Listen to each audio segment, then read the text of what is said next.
Hello everyone. First of all, I would like to say thank you very much for accepting my article in Indonesian Journal of Electronics, Computer and Science. Now I will present of my article entitled Classification of Weather Conditions based on Automatic Weather Stations Data using a Multi-Layer Perceptron Neural Network.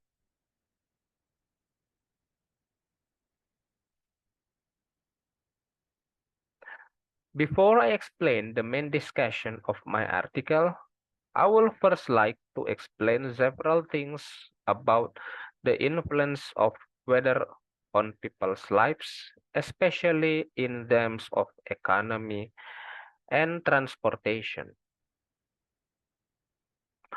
Weather plays a very important role in supporting the lives of these people. Many community activities depend on the weather conditions around them. In economic activities, for example, weather conditions greatly determine the success of products in the fields of agriculture and plantations, some of which are superior commodities for this country. Certain plants, such as cocoa, are susceptible to pests and other plant disease caused by unpredictable weather change. The ability to predict extreme weather will at least help farmer prepare for all the worst possibilities that occur and minimize potential losses caused by bad weather. In the transportation sector, unpredictable and difficult to predict weather condition will disrupt transportation activities that need accurate weather predictions to anticipate various possibilities caused by bad weather disturbance. Therefore, through this article, the process of classifying weather conditions will be carried out based on weather parameters. The weather parameters analyzed are temperature, humidity, air pressure, wind speed, solar radiation, UV index, and rainfall levels. The method used in this test is a multi-layer perceptron, which is a type of artificial intelligence based on neural network.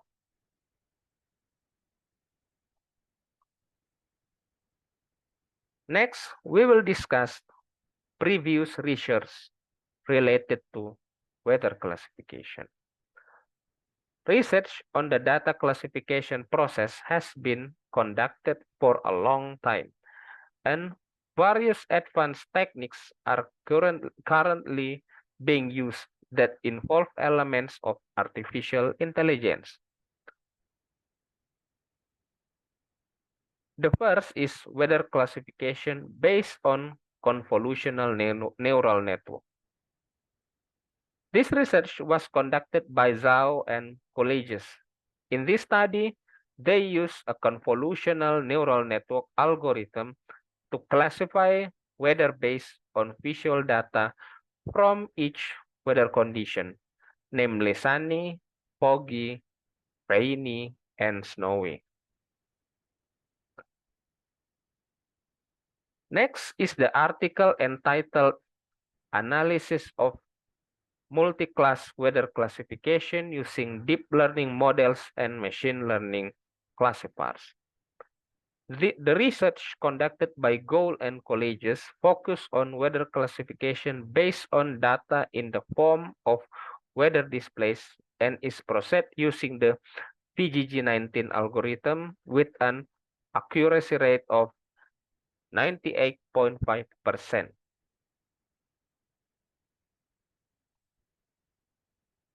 The last article entitled A Multi-Class Classification Approach for Weather Forecasting with Machine Learning Techniques conducted by Dritsas and colleagues. In this study, they carry out the weather classification process using 5 parameters, namely day, precipitation, temperature, wind, and weather. The classification process in this study involves three classification techniques, namely support vector machine, random forest, and neural network to see which is the best among them.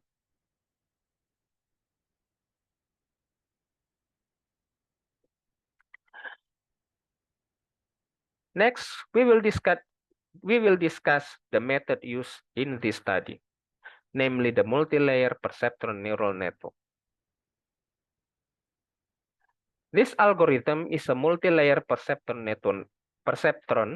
a form of artificial neural network comprising several layers of neurons. The neurons of the multi-layer perceptron typically use nonlinear activation functions, which allows the network to learn complex data patterns.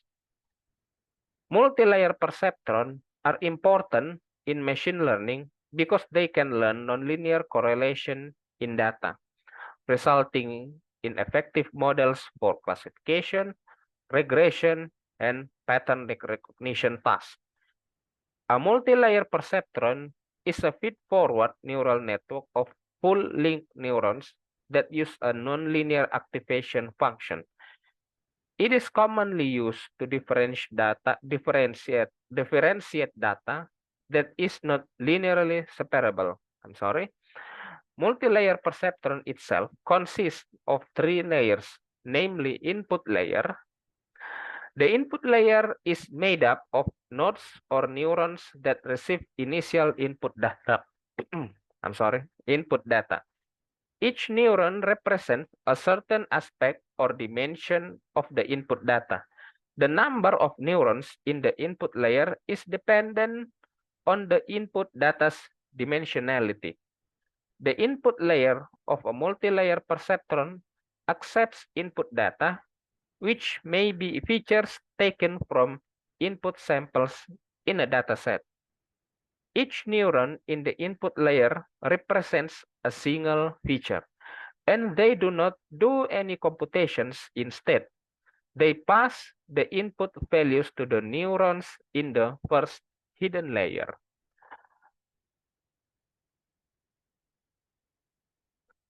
Okay, the next is hidden layer. Each neuron in a hidden layer receives inputs from all neurons in the preceding layer and creates an output passed on the following layer. The number of hidden layers and neurons in each hidden layer are hyperparameters that must be determined during the model creation stage. The hidden layers of a multi-layer perceptron are made up of interconnected neurons that execute computations on the incoming data. Each neuron in a hidden layer receives input from the previous layer's neurons. The inputs are multiplied by appropriate weights represented as W. The weights govern how much influence one neuron's input has on another's output. In addition to weights, each neuron in the hidden layer is assigned a bias, denoted as B. The bias adds more input to the neuron, allowing it to change its output threshold. Bias, like weights, are learned during the training process. The weight total of each neuron's input in a hidden or output layer is calculated. The next layer is output layer. The neurons in this layer produce the network's final output. The number of neurons in the output layer varies according to the task. In binary classification, depending on the activation function,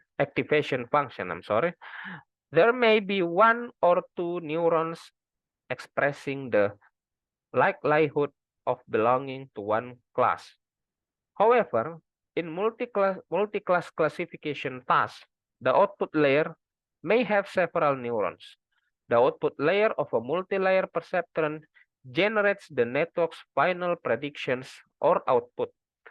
The number of neurons in the output layer depends on the task at hand. Each neuron in the output layer receives input from neurons in the last hidden layer and performs an activation function. This activation function is typically distinct from those employed in the hidden layers, and it generates the final output value or prediction.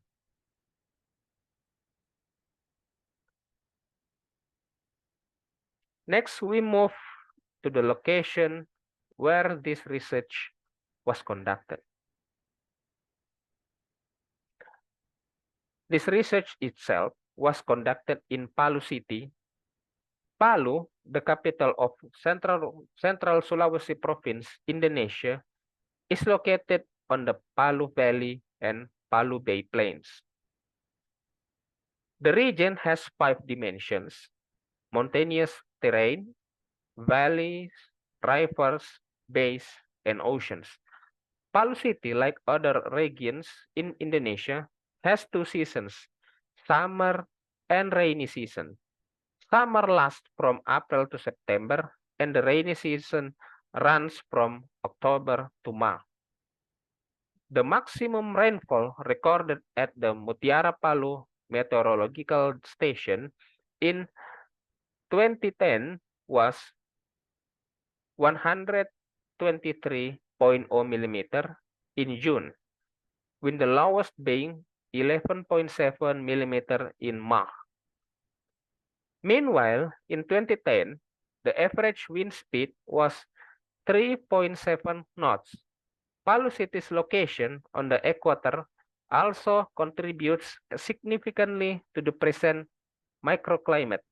Of course, geographical characteristics like this will cause Palu City to receive a lot of sunlight for an extended period, making the location hotter than other cities.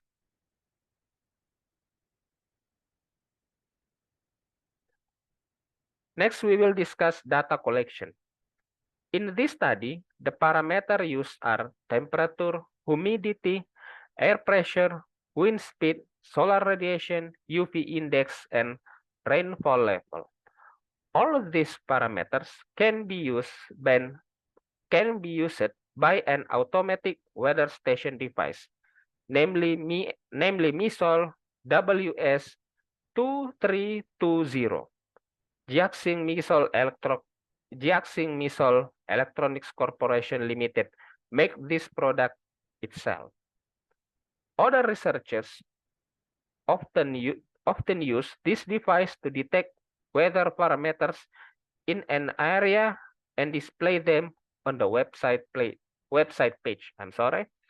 This device consists of 2 main parts, namely an external device consisting of weather parameter sensors placed in the external environment. In this research, we placed this device on a building that is the highest compared to its surrounding, so that it can measure wind speed well. Apart from the weather parameter sensors placed outside the building, which are received by radio communication lines, this weather station has a device that functions as a receiver of the collected data. This receiving device, in addition to collecting the data obtained by the sensor, can also display factual data regarding the condition of the measurement results of weather data via its LCD screen. Apart from that, this device is also capable of sending the collected data to the computer in real time. This is the data. So, next we will discuss data processing.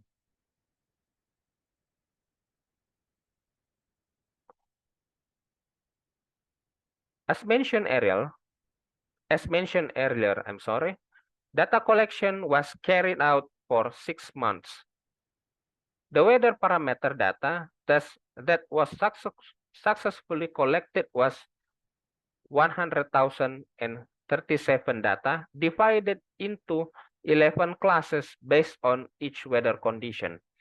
All the data was processed using a multi-layer perceptron algorithm run on the Altair AI Studio application.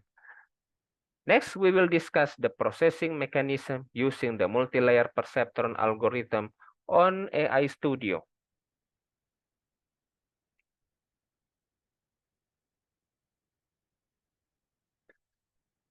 In the first stage of the classification analysis process, we use the default parameters of AI Studio. These parameters are training cycle, number of generations, and number of ensembles. These three parameters are related to the ability of the algorithm to learn the existing data. The parameters used to measure the performance of the multi-layer perceptron are accuracy, precision, and recall. The performance produced using the default parameters in the training and testing process can be seen in the following two confusion matrix. It can be seen that the accurate value in the training process is an average of 87% to 9% in the training process and 85.60% in the testing process. Although these results are quite adequate, the performance can still be improved. Therefore, we took the initiative to gradually increase the training cycle, number of generation, and number of ensembles. The effect of increasing these three parameters on the performance of the algorithm can be seen in the following sections.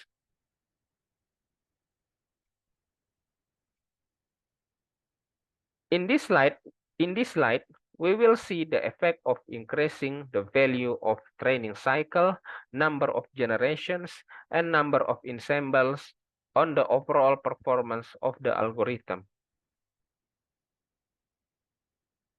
It can be seen that the best values of accuracy, precision, and recall in the training and learning process are obtained when all the three parameters are set to a value of 45. Although these values can be manipulated at will, it can be seen in the confusion matrix display then while all three parameters are set to a value higher than 45, overfitting is quite obvious. However, changing the values of the three parameters from the previous default value provides a significant increase in results. This can also be seen in the number of incorrect predictions made. If with the default configuration, the number of incorrect predictions is 46 data, then with the best configuration value made, the number of incorrect predictions drops to 19 data. These results can be seen on the next slide.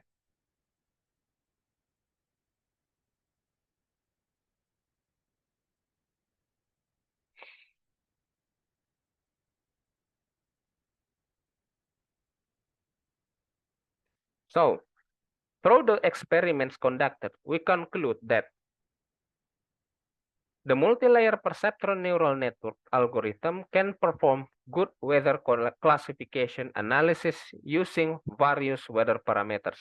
This can be seen from the results of measuring accuracy, precision, and recall obtained both in the initial test and with modifications to the supporting parameters.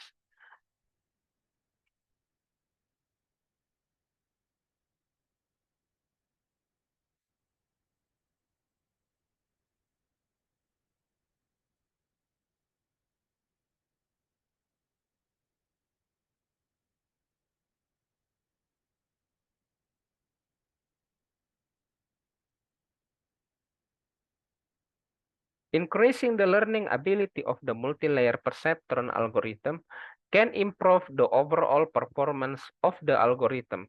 This can be seen from the accuracy, precision, and recall values obtained before and after modifications to the supporting parameter. And finally, although the learning ability of the multi-layer perceptron algorithm can be improved by modifying the learning ability of the algorithm, there are still limitations to the accuracy, precision, and recall values obtained. This is because with the training cycle value, number of generations, and number of ensembles that affect the learning ability of this algorithm are set too high, the tendency for overfitting is very high. Therefore, for classification results with higher performance, it is recommended to use a superior algorithm, such as deep learning.